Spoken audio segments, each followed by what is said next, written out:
Hey, this is Troy Taylor with the Championship Football Coaches Clinic podcast, sponsored by Reps, Virtual Reality, First Down Playbook, Rack Coach, Tip of the Spear, The Top Hopper, Sports Workbook, Next Pick, and we are streaming on Sidelines Sports Network.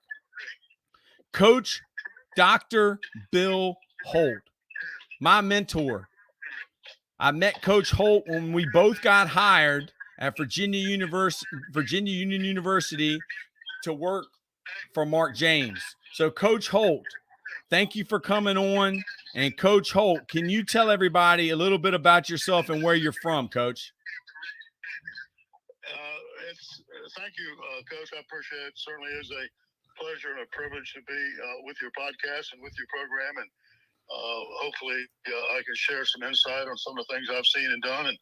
And moving forward, hopefully people will take it and learn from it.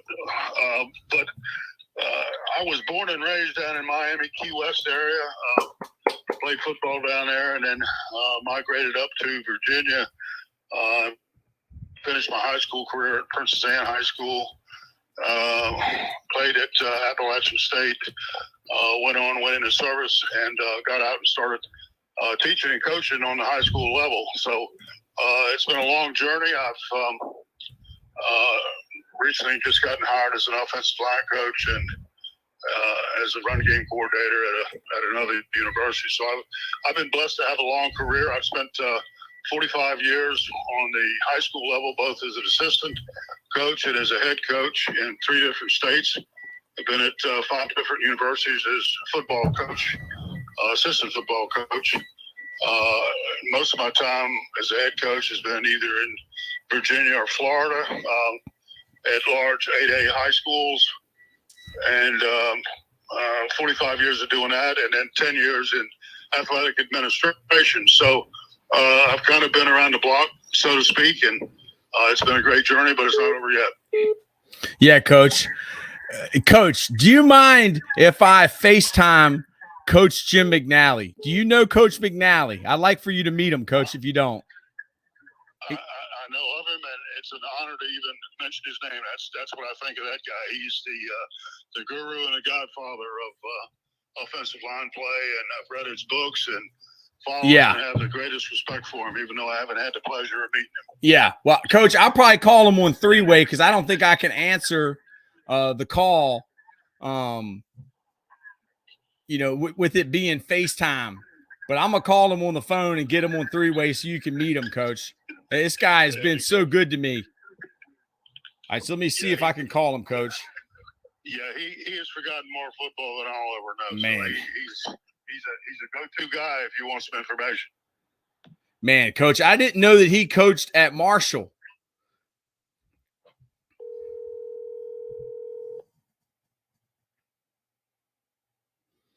So I'm calling Coach McNally.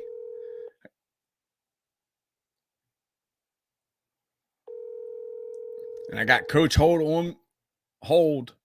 Wanted Coach McNally to meet Coach Holt. He's trying to FaceTime me.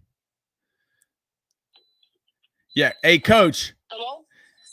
Hey, Coach. Coach McNally. Coach, can you hear me? Hey, Coach Holt. Coach McNally, are you on here?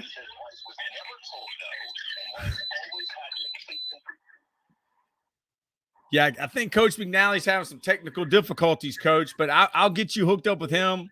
He's trying to FaceTime me. Maybe are you driving now, Coach Holt? All right, so you can't FaceTime. I don't want to ask you to FaceTime. I'm just going to text him and tell him I'm on here with you, Coach, and I'll call him back later. Okay.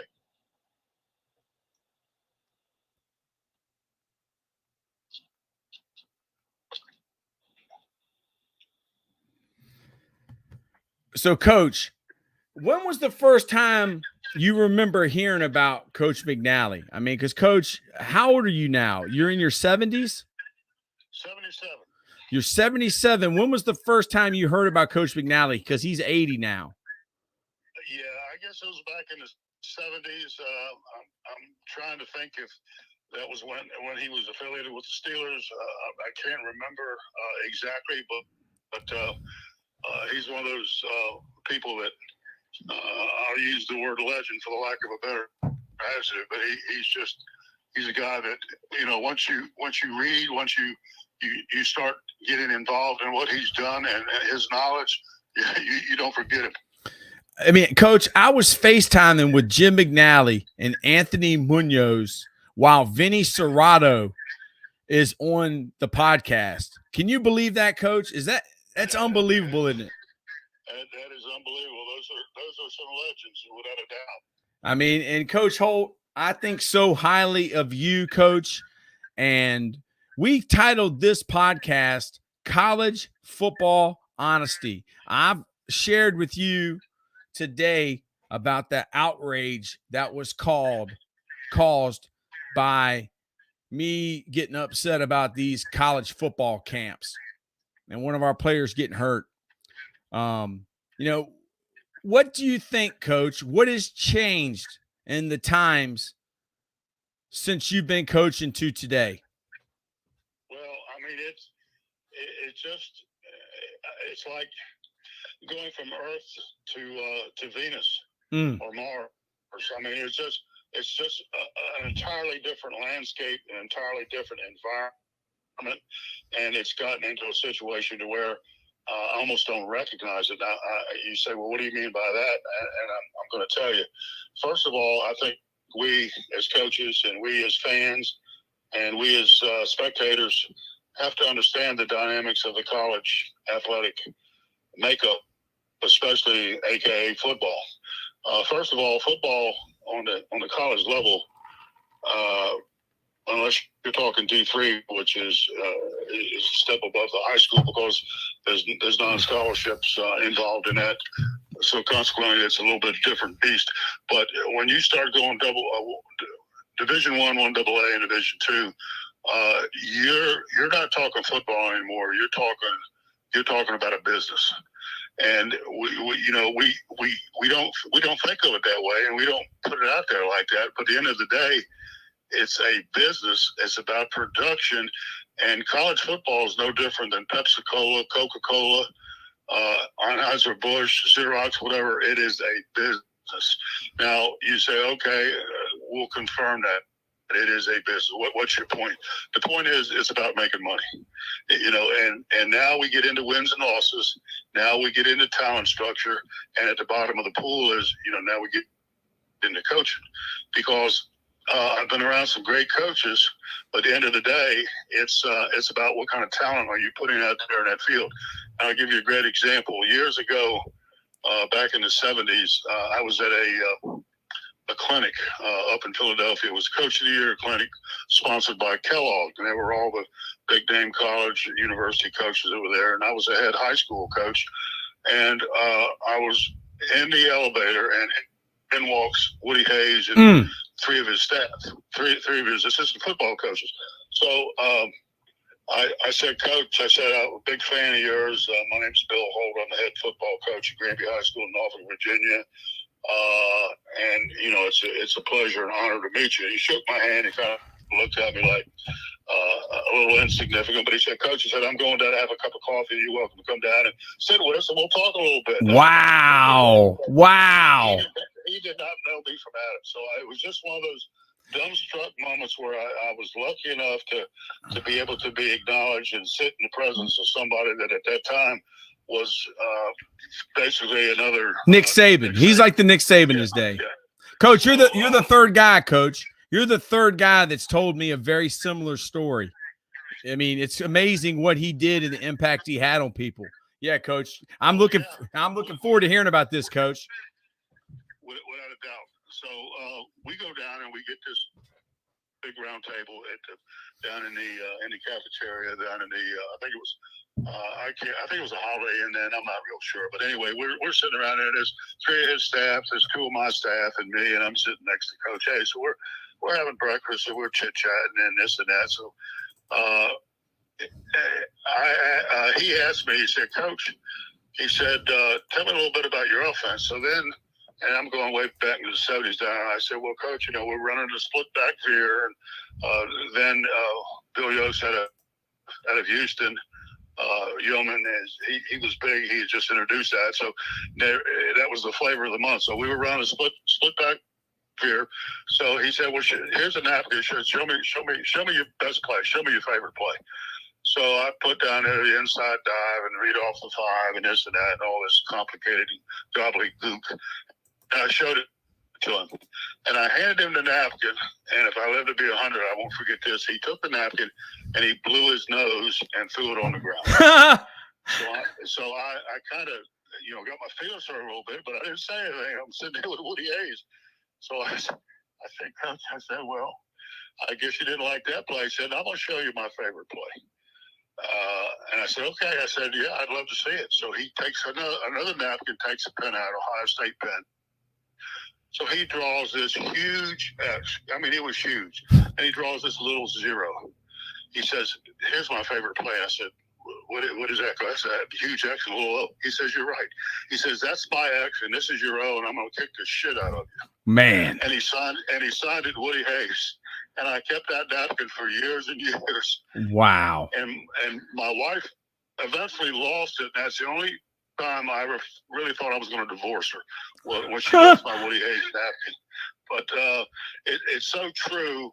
It's what kind of talent, what kind of athlete are you lining up with? And at the end of the day, that's all that matters as far as being able to win or to lose. But going back to what I said 5 minutes ago, college athletics is a big time business, and it's a money situation. So don't ever think for a minute it's a sport or it's this or that. It has entertainment value. If not, ABC and ESPN would not be signing contracts with the SEC and these other organizations for millions and millions of dollars to put them on TV. It is a business. So with that being said, each business has their little quirks and ways of doing things. And it has really changed over the years. So I think we have gotten away a little bit from the purity of the actual game. I think the business end has pushed that out. I think things are being done, cutting corners, and things are being done on the college level now that were not even thought about 30, 40, 50 years ago. But I just see a huge change in the dynamics of the game on the college level. Man, Coach, I mean, what an amazing story, about Woody Hayes. And that's what I'm looking for from you, Coach. I'm looking for those stories. I'm looking to document history. You're a doctor. You have your doctorate, Coach. So you're a researcher. You're a lifelong learner. Give me another one of those stories about a legend that you met, like that Woody Hayes. Well, over the years, I've had the privilege to meet a lot of people that were basically legends. But I guess that story always stands out because it kind of puts things in perspective. Mm-hmm. We sometimes get caught up in the X's and the O's and the motions and the HVAC schemes and the sniffers and the G boots and all this other stuff, but we lose the sight of the fact of the purity of the game. And the purity of the game boils down to it's very simple. It's about tackling, blocking and tackling. And I know that's oversimplified, but it's a situation to where on offense, you identify your playmaker or playmakers, and you give them the ball and you get them in space, and that's all it is. And it's all this other stuff. It's flavor of the month. It's like right now, everybody's into the spread game, and years ago, everybody was into the wishbone, and on and on and on. But at the end of the day, it's about football has a certain purity, and I just think we've kind of gotten away from that.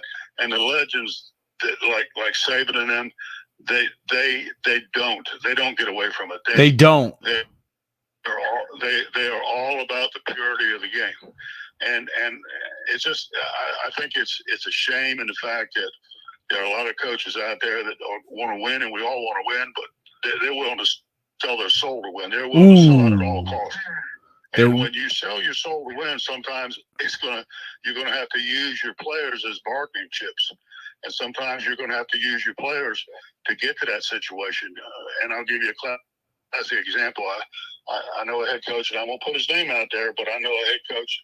He's got 1 year left on his contract, and the 1 year left on his contract. If he doesn't win this year, and they've already called him in the office, he knows that he's done. Well, you're talking about a man that's going from a $1.5 million job to the possibility where he's going to zero. So I put it to you: if you're making $1.5 million a year, and you know that you have to perform this year in order to get that 1.5 for the next year, what are you willing to do? Are you willing to compromise your values and sell out and use your kids not as bargaining chips, but use your kids to help you get that 1.5 million? Or are you going to do what's in the best interest of the kids and the program and the ability to win? It's like Lou Holtz. Lou Holtz recruited me when he was at William & Mary, and I was at a JUCO when I was playing JUCO football years ago. Lou Holtz and I became friends, and I coached down in Orlando. He come out and he talked with my team, and he talked with me. And I remember one day, Coach Holtz came to practice, and then afterwards he said, "Hey, can I come in and watch some film?" I said, "Yeah, Coach, come on." So he, Coach, and my staff, we went in there and we started breaking some tape down. And at that time, I had a free safety that was really slow on run support coming downhill and filling the lane and being able to get down in the box on the snap of the ball after we read run. So I pointed this out, and I was bitching and complaining. And Coach Holt looked at me and he said, "Why are you bitching and complaining?" I said, "Well, Coach," he said, he's not getting there. He's not filling the lane. He's not coming downhill. He's not giving us run support. I'm basically playing on the run game. I'm basically playing with 10 guys because this guy's not giving me any help." He said, "Well, let me ask you a question, Coach." I said, "Go ahead, Coach." He said, "Well, who was the dumbass that put him out there?" I got to thinking about it. I said, "Well, I guess that was me." He said, "Well, don't get upset at the kid." He said, "You're the dumbass that put him out there at safety." And once again, it puts things in perspective. A lot of times, we put things off on the coaches aren't doing this or the players aren't doing that. But it comes back in a head coach scenario anyway. You're the one that is the CEO of the program. You're the ones that should be controlling this stuff. Now, on the college level, if you lose, you have nobody to blame but yourself, because on the college level, you're recruiting these kids. And on the high school level, you're gonna play with the kids that walk down the hall. And that's why I know there's a lot of recruiting going on the high school level now, and I get that, and it has been for years and years. But on that college level, you go out and you get those kids. So if you lose, don't blame your staff. Don't blame anybody but you and the recruiting coordinator, because you signed off on these kids and you brought them into camp, and you're the one that's going to put them out there and play them. Now, if you recruit a kid as a freshman, if he's not playing by the time he's a sophomore, you've made you've got a bad signing. You signed the wrong kid. If you wait till that kid's going to be a player when he's a junior or senior, he's probably going to be playing for another coach. He's not going to be playing for you because he's not helping you. So I've got money tied up in this kid. He's a freshman. He's not playing. He's a sophomore. He's not playing. He's a junior. He hits the field every now and then. He's a senior now. He's ready to play. Well, how many years you got left on your contract? What kind of heat are you getting from the alum? What kind of heat you getting from the AD? What kind of heat are you getting from the president? And it's just it's a situation where, once again, it goes back to what I said 15 minutes ago. It's a business. It is about production. There's no difference in being a car salesman. You've got to put out so many units a month. You've got to sell so many units a month. If not, guess what? You're out of a job. Well, it's the same way in football. The expectations are you to be able to win. Well, guess what? On Saturday afternoon, every college football team that plays, half of them are losers. Yes. Every college football team that plays on Saturday afternoon, half of them are losers. And she said, okay, once again, what's your point? The point is not everybody can win every day, but how many times are you going to be a loser? And if it's too many times, it's unacceptable.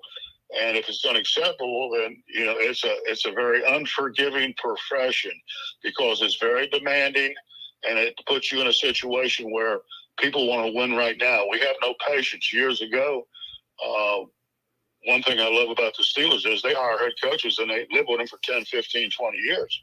You look at other teams, they're changing head coaches. I'm talking NFL now. They're changing head coaches every 1 or 2 years. Well, you've got to give that guy a chance. You've got to give it an opportunity. And the Steelers, once again, that's what I love about the Rooney family is the fact that they hire somebody and they stay with him. They support him and stay with him. But we don't do that on the college level. We want to win right now. And we've done that as a society. The older I get, the more I see people out there that are impatient. And everybody's impatient to win. And it's filtered down to the high school now. Now, everybody wants to win. Everybody wants to win. Well, guess what? I've had to go up and talk to the music. When I was coaching high school football, I had to go out and talk to the music teachers so I could get the tuba.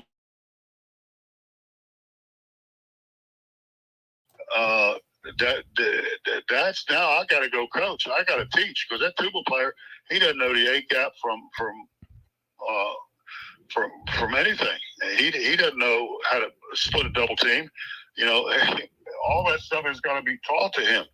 But on that college level, we really don't have time to teach schematics and stuff like that when it comes to techniques.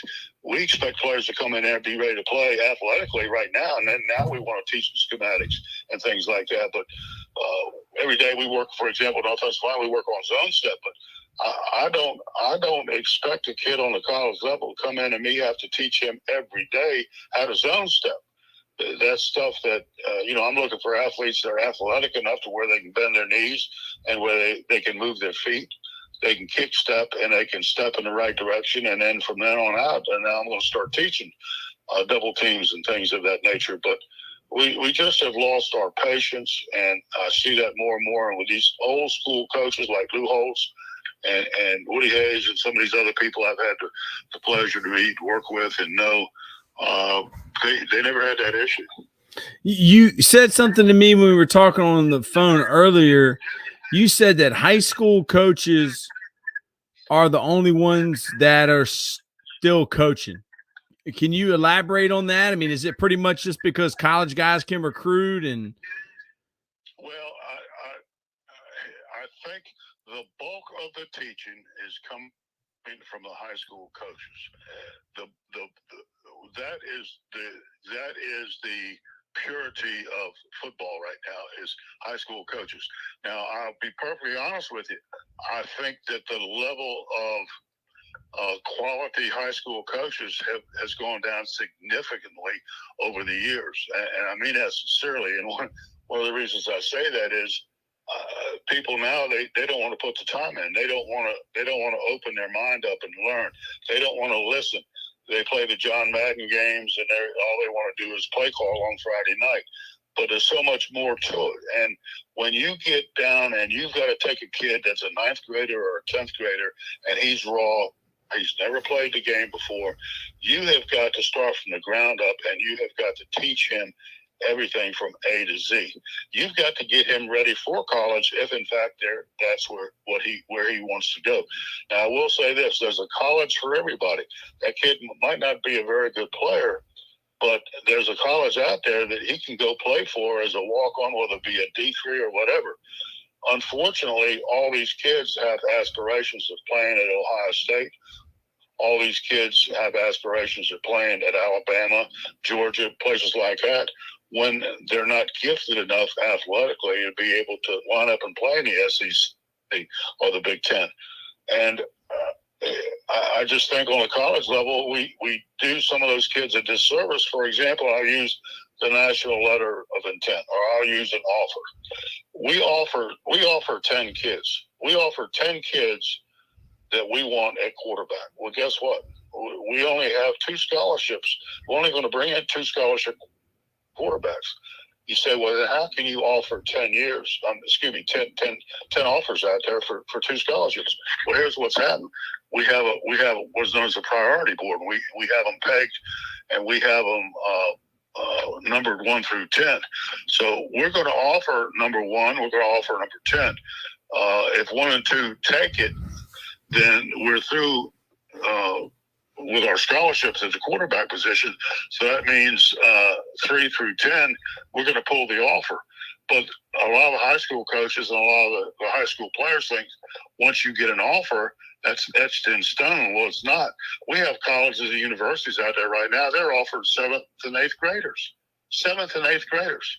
Now, you tell me how in the world, and I know the dynamics behind that because he's comes from great stock, and he looks like a man child in the 7th or 8th grade, and you think he's going to do nothing but continue to grow this and that. But offering somebody has no guarantee that he's going to be a scholarship kid. And then, too, I don't think we do a good job in selling to the kid or the kids what's going to be involved in him once he actually does sign that letter of intent, and what we actually give him money. When we bring him in, he's a full-time football player. There's no downtime. There's no let's go have a good time. Let's go have fun on Friday night. No, we're locked in on a team meeting or whatever, and the same thing. It's 12 months out of the year. It's in the weight room. It's spring football. It's about getting better. We got to win. We got to win. I got to keep my contract. I got to keep renewing it. I got to keep making money. So it's a cycle that's going round and round, and it goes back. Once again, what I said. It's a business, and you have to understand that. But these offers, they're meaningless. And I just look at the purity of teaching, and I just see a lot of the bulk of the teachings coming from the high school level. And when you go to camp in August in Alabama, they're not teaching kids how to zone step. They're getting reps. If you can't zone step, you won't even be there. So my point is this: I don't have to spend a whole lot of time on teaching at Alabama. That doesn't mean that I don't teach, but what I'm teaching is, okay, this is what we need to do. In film study, I'm getting a 33, and the Mike backer stepping up the A gap. Now we want to call this protection versus this pass set.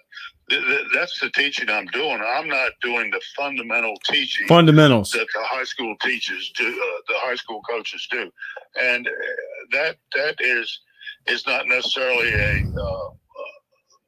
really a slam on the college coaches, but the college coaches are in fact teaching, but they're not teaching to the level, or not the level, but they don't do as much teaching as the high school coaches, because high school coaches have got to teach, because those kids come in knowing nothing. It's like go walk into an Algebra 1 class. Well, what do you know about Algebra 1? I don't know anything about Algebra 1. Well, let me teach you.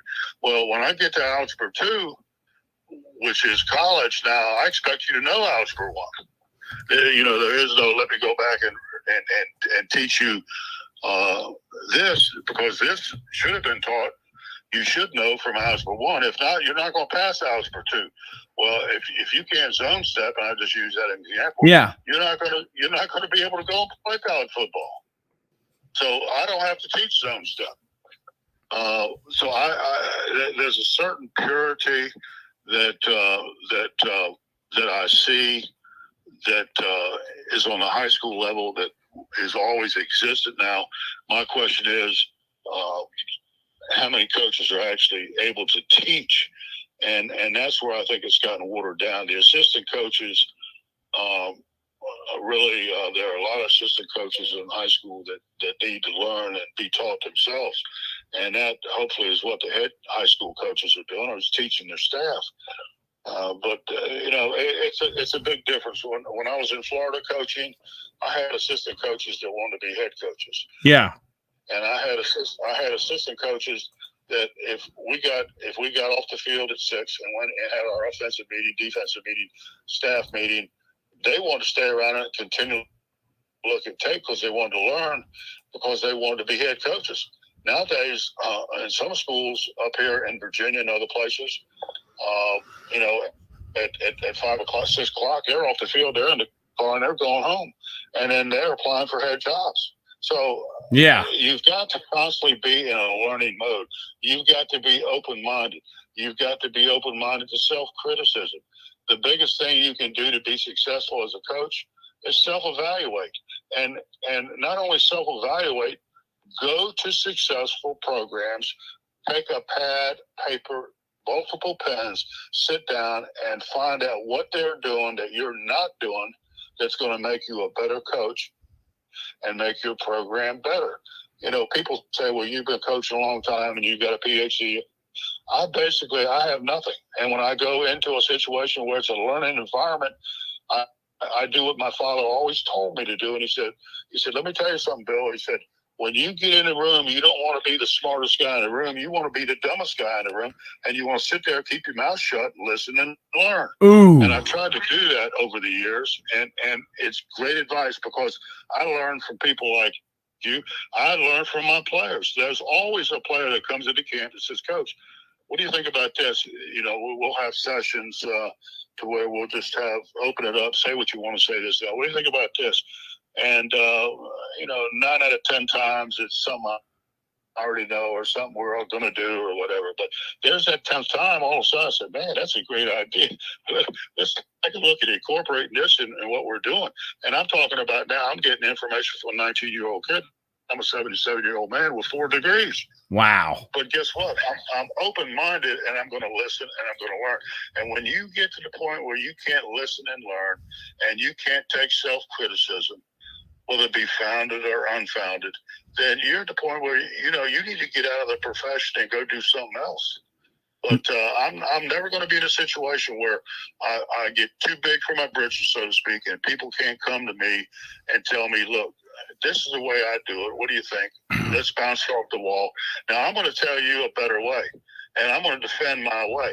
But at the end of the day, if you got a better way, I don't care if you're a first-year coach, I'm going to listen and learn. I just went to a staff meeting yesterday, offensive staff meeting, and we've got a running back coach, and he's a young guy. He's about 26 years old, and this is last year was his first year coaching college football.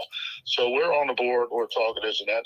He came up with 2 just great things that he did that I'd never even heard of that I wrote down that I learned something from. And, that's the point where you want to get professionally. Don't slam other coaches. Don't slam other people. As you walk through life, there's always going to be people down the gutter that are going to pull you down. Stay away from those people. You want to be around people that are going to uplift you, support you, be a mentor, and more importantly, be loyal. I don't care how much knowledge you have, how much football you know. Here's my number one asset as a coach. I'm gonna be loyal. And if I can't be, I don't care how much football you know. I can teach you football, but I can't teach you loyalty. I don't want to walk into the 7-Eleven and be backstabbed by an assistant coach that had been in there an hour before and said, you know what, we should have ran the ball on 3rd and 2 instead of throwing play action. I don't want to hear that. You can bring it to me, and we can go back and forth and this and that. But don't, when I circle the wagons, I don't want to get an arrow in the back from somewhere within the wagon.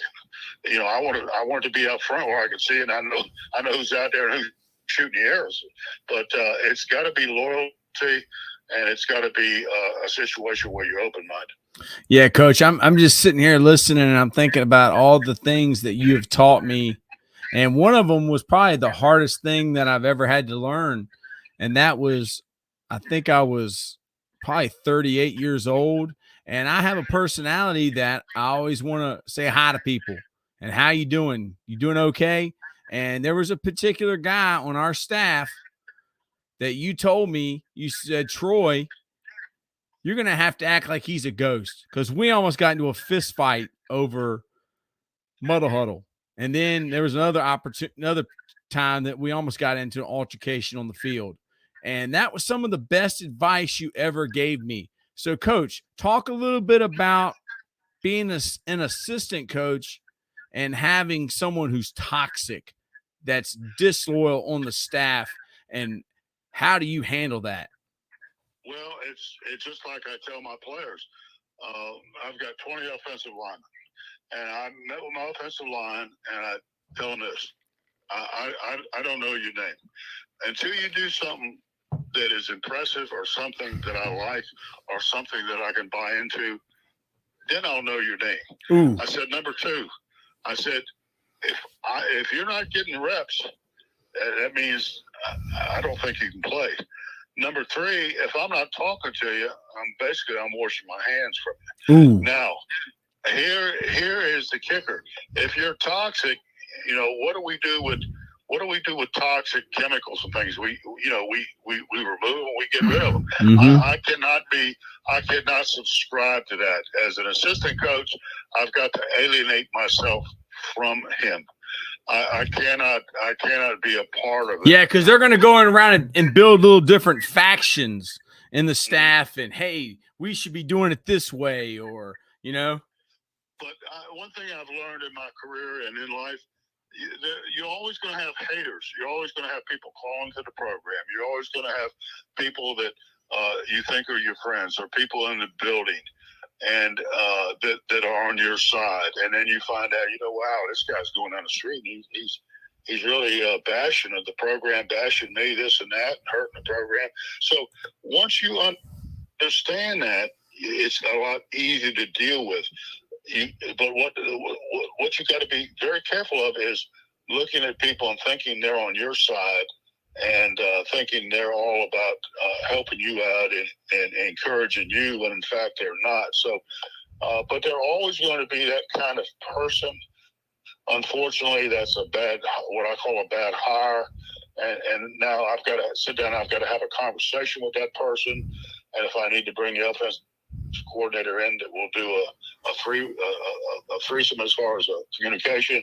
If I have to, I'll bring the head coach in. But whenever I get in a situation where I'm unhappy, I don't stay. And I've always been very fortunate in the fact that if you're a good coach and you get fired, you're always going to get another job. Mm-hmm. If you're a good coach and you want to leave, you're always going to get another good job. Because all you have in this world is your reputation. And people know whether you can coach or you can't coach. So if you're around a toxic individual and it continues to get worse, and it's not something that can be overcome as far as working it out among you, then it's time for you to leave. And I don't have a problem with leaving. I've been in a lot of places.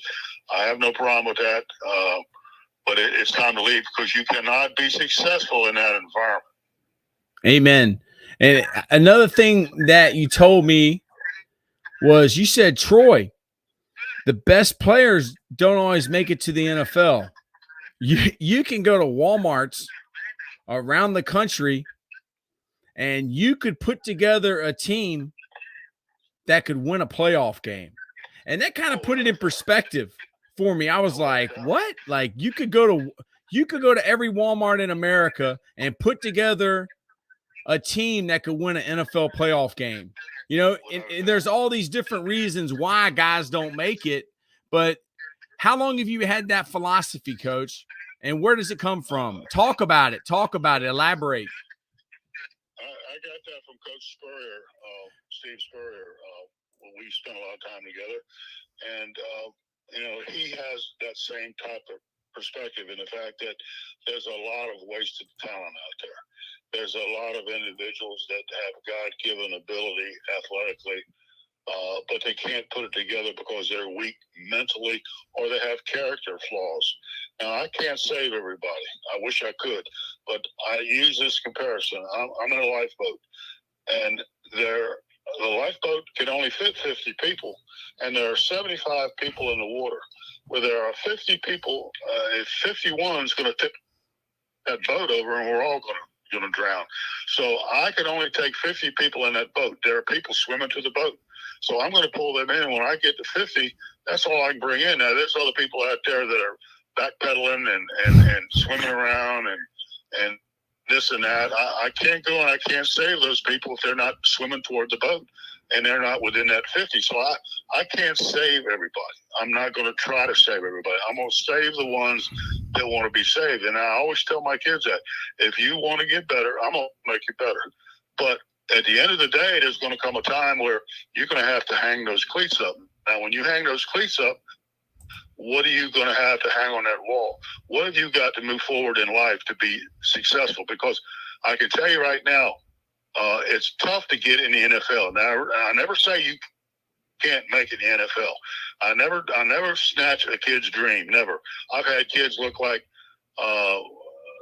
they couldn't get out of bed in the morning and walk and chew gum, and they would come to me and they'd say, "Coach, I'm going to the NFL." And I'd say, "Okay, if you're willing to work, I mean, there's that possibility." And I think I told you earlier about a story I had when I was the head coach. Yeah, talk about that, Coach. I was the head coach at Eustis High School in Eustis, Florida, and we had an inside linebacker that was really a good player, but he did not fit within that box, fit within the dimension of he was an inside linebacker, and people they want inside linebackers at that time. They want to be about 6'2", and they had a prototype. So this kid was he was 6 foot. He was about 220, but he was tough as nails. He'd come downhill and he would light you up. I mean, he was just a great player.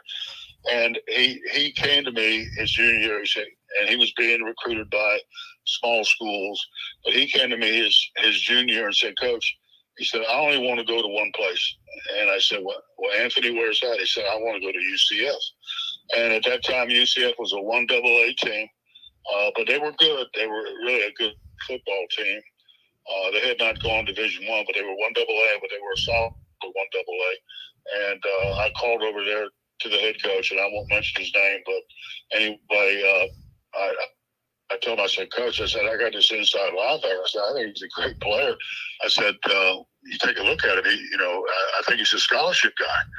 So he said, "All right, Coach." He said, send me the tape when we look at it." So I sent it over there to him.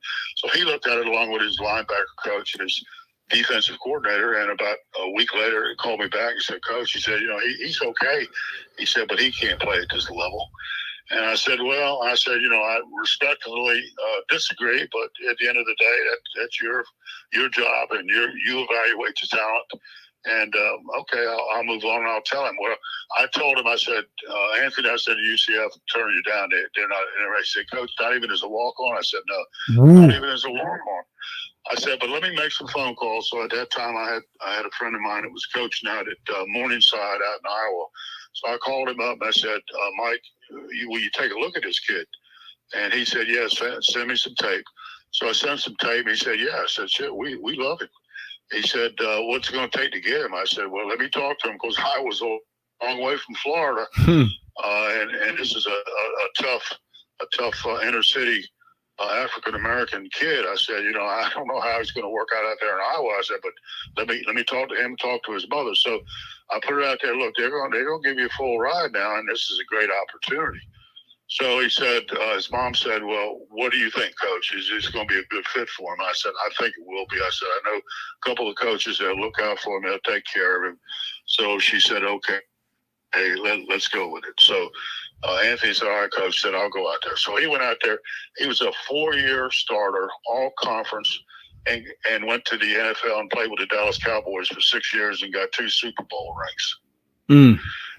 And looking back now, every time I see the former, every time, this is years ago, every time I would talk to the former UCF head coach, I'd say, "Hey, do you get a chance to watch the Cowboys on TV this weekend?" And he would be fuming.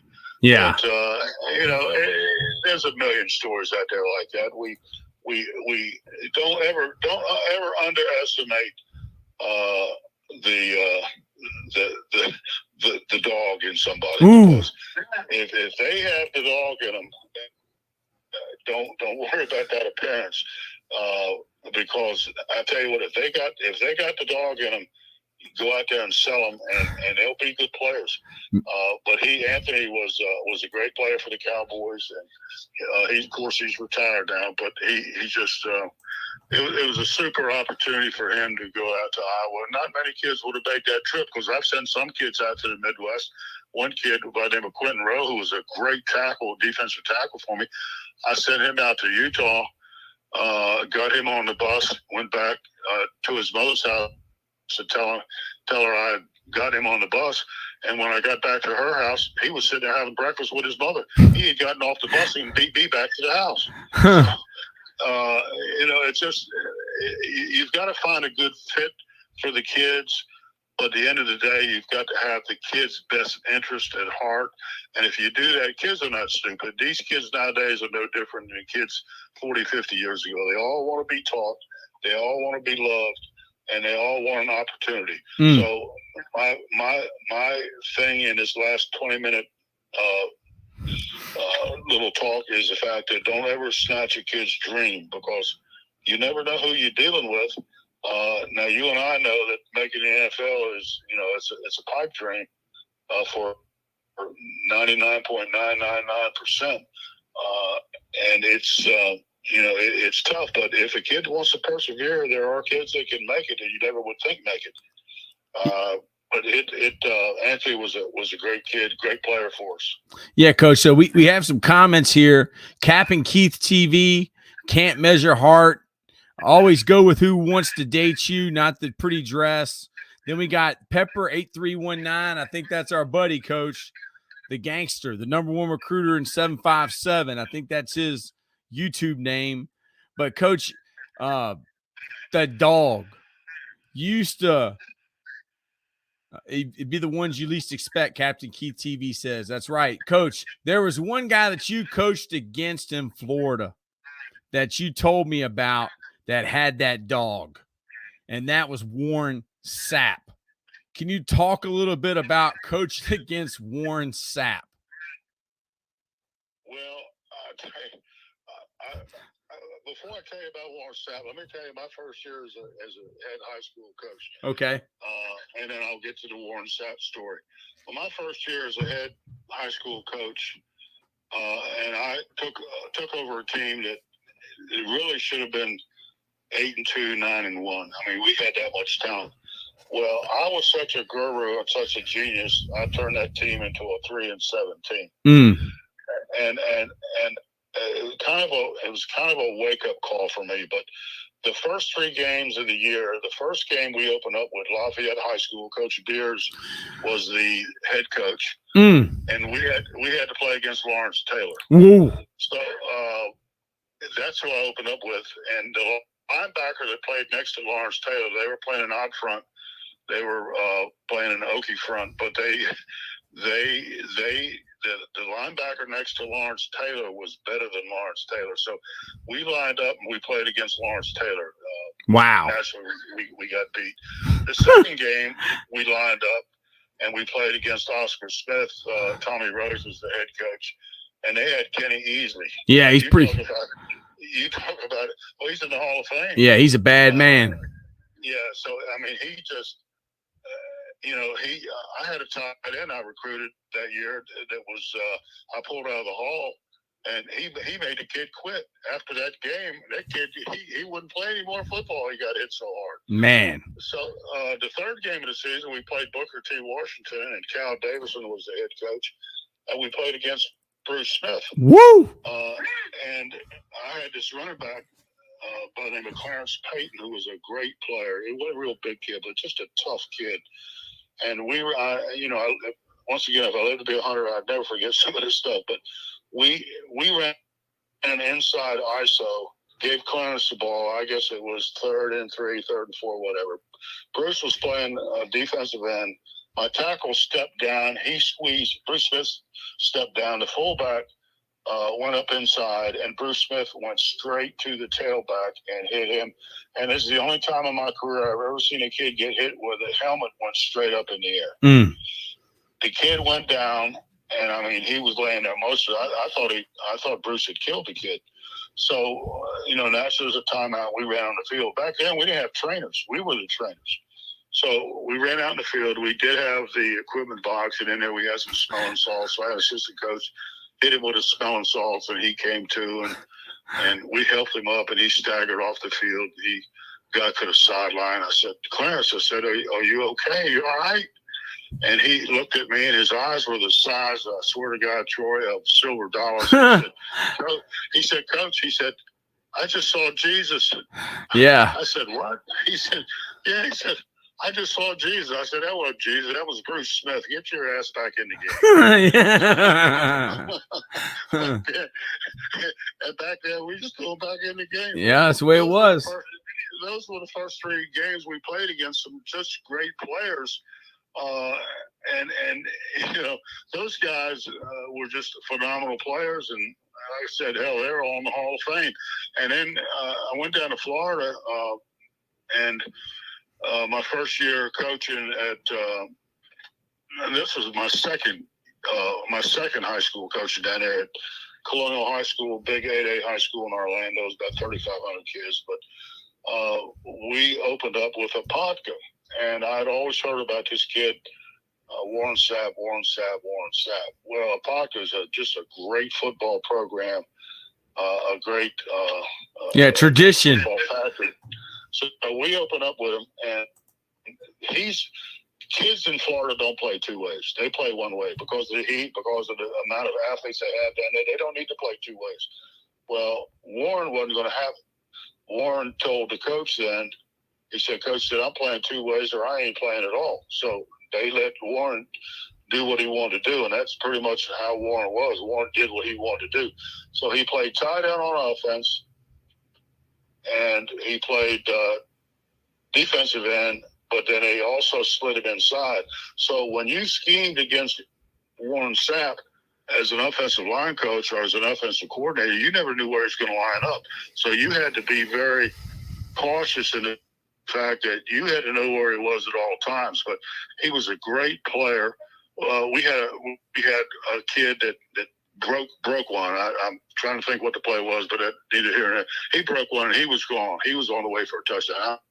I mean, he was 88 and out the gate. He was 20 yards past anybody from a pocket. One of the few clean plays we had break that night. And I'll be damned if out of nowhere Warren Sapp walks this kid down. And Warren Sapp then was probably 290. They had him and they had another kid, I can't remember his name, but Sammy Smith was the tailback who went to Florida State. I mean, they were loaded. But Warren, he walked this kid down and tackled him, and then he jogged back by the side of the bench, and he looked at me, he said, Coach, he said, your team's not worth a shit, neither are you. That and then gave me the one finger salute. And that's the kind of guy he was. He talked trash the whole night. He would intimidate the kids. And the kids, that was probably the only kid that we ever played against that I think some of our kids were actually scared of him. We had some good players, but he was a man playing. He was a man playing with boys. I can tell you that right now. Yeah, so you're not surprised at success.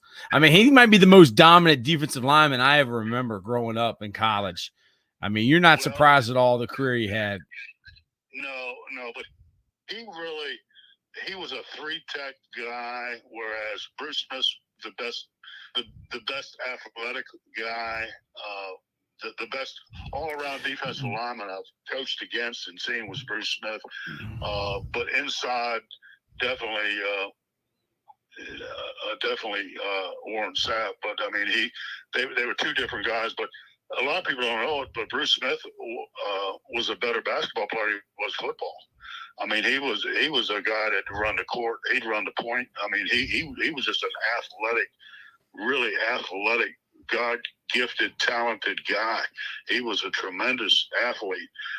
He was a great football player, but he's even better in basketball. But Coach Davidson, who was the head coach, was his mentor. Of course, he was the football coach, and he just he stayed with football and had a great career, and made a lot of money, and you can't be mad at him. But he was a great basketball player too. And you'll see that most of these athletes that are great players, they all play other sports, and that's why I tell my linemen, I look for guys that wrestle in high school. I look for guys that play multiple sports.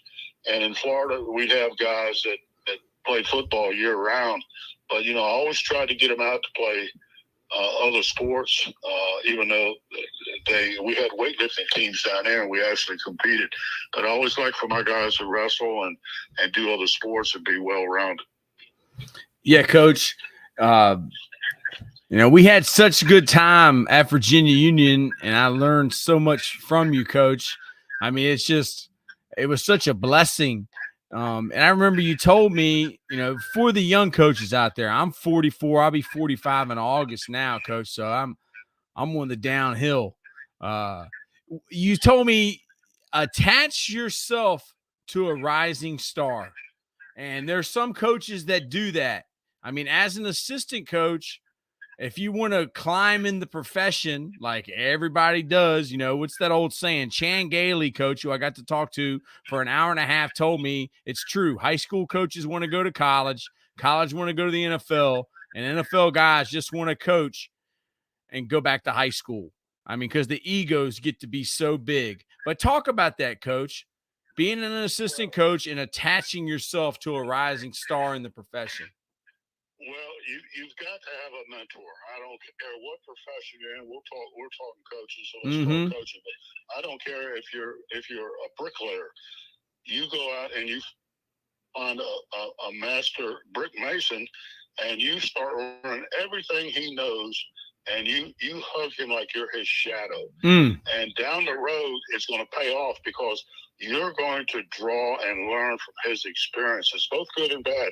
You can learn by failure just as much as you can learn by success. Yes. And that's what people don't understand. When you fail at something, okay, what did I do wrong? But more importantly, what do I need to do to fix it?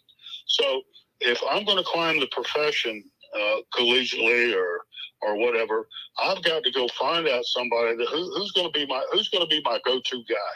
Who can I get on their staff and let them and say, well, I was on Nick Saban's staff, or because it's a lot different saying I was on Nick Saban's staff than I was on John Smith's staff, and nobody's ever heard of John Smith, but everybody's heard of Nick Saban.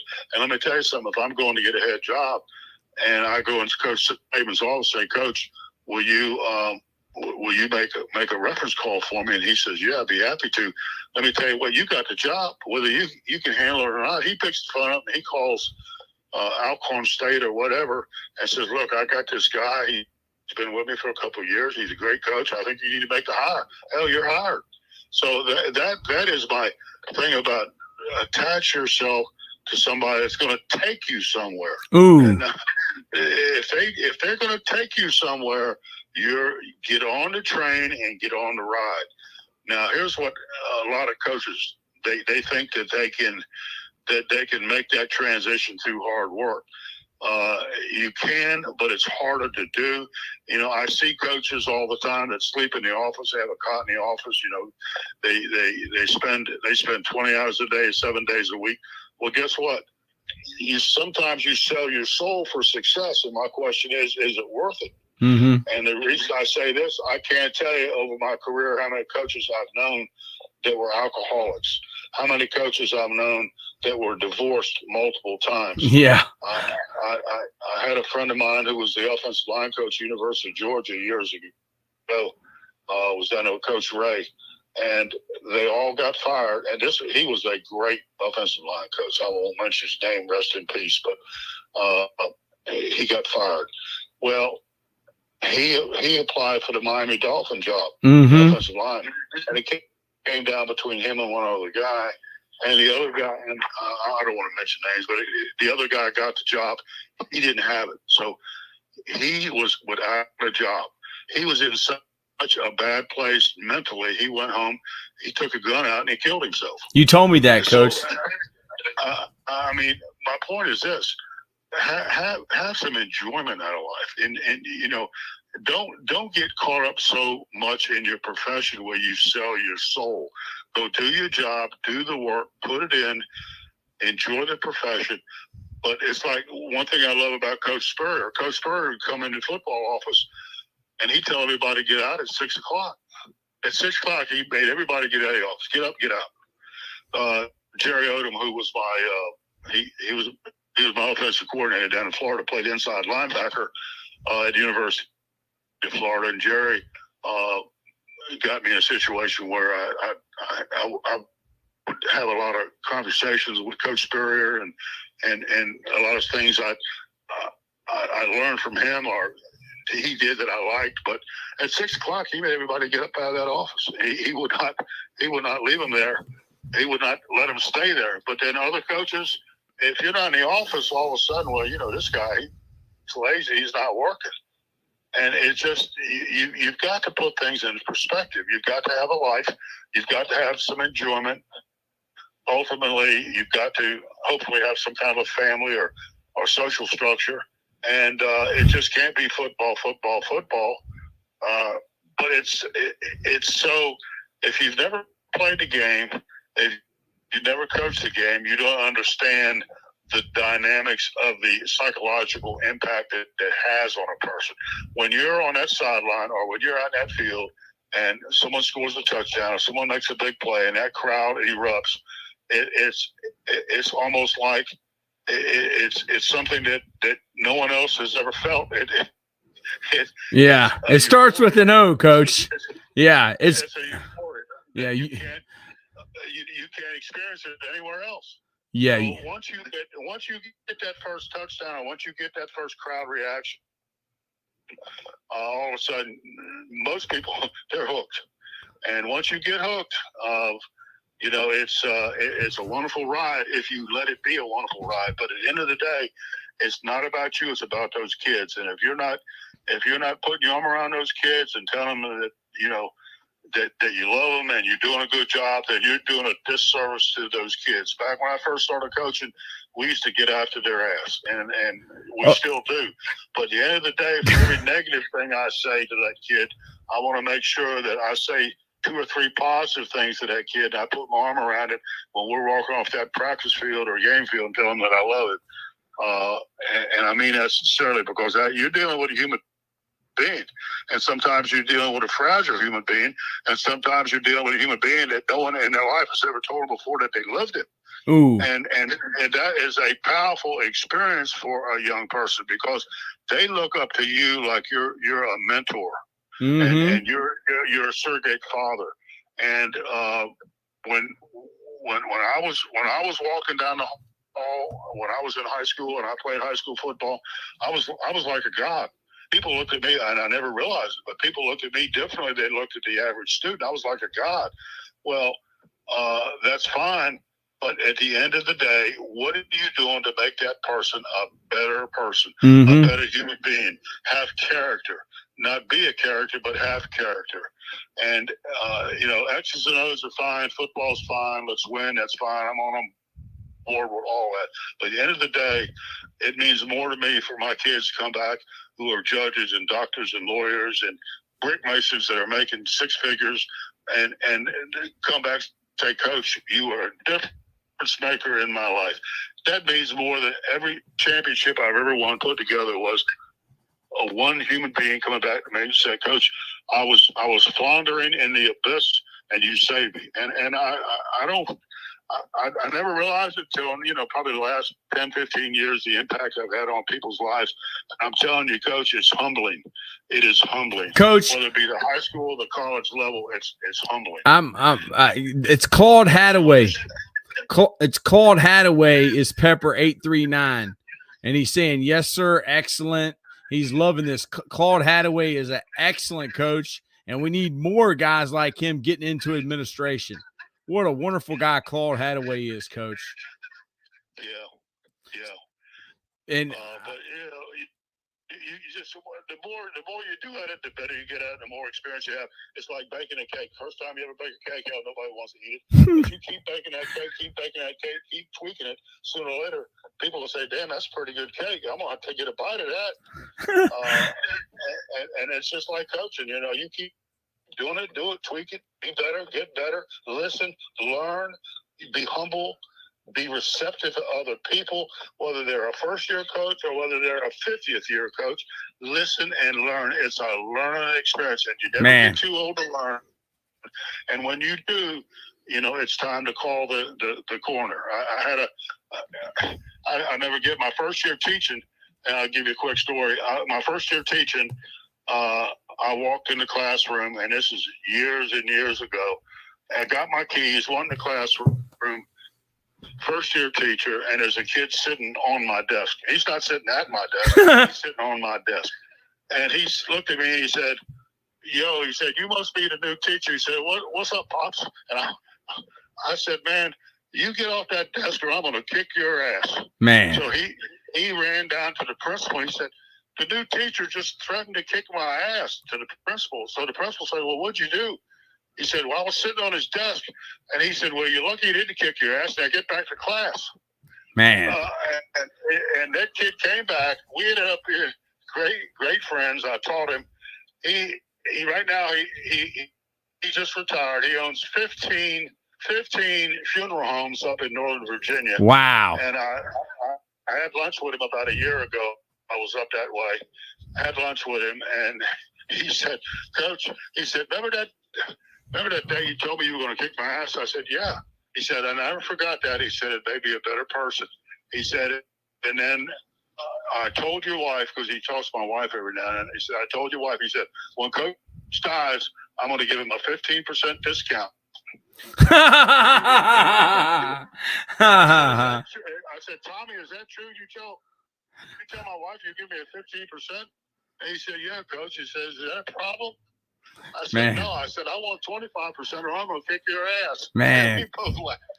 But that's the kind of kids, you never know who you're talking to or what that kid's going. You don't know what kind of impact you have, but always put your arms around those kids and you tell them you love them. I don't care if they're black, white, brown, Chinese, and I've coached all of them. I've coached rural, urban. They're all kids want to have the same DNA. They all want to be loved. They all want to be successful. They all want to be good. And you know what? That's why God put you on this earth as a football coach, is to help those kids. And the platform you're using is football. So amen. It's nothing but a catalyst. That's all it is. It's a catalyst to success for kids that want to be successful. Man, Coach, I've had so much fun with you on here, Coach. Anything else you want to say before we sign off? It's a pleasure and a privilege to be able to talk with you. I count you as a great coach and a great friend. I love you, Coach. You're the best. Yeah, and as always, anything I could do to help you or make you better, or you help me make me better, help.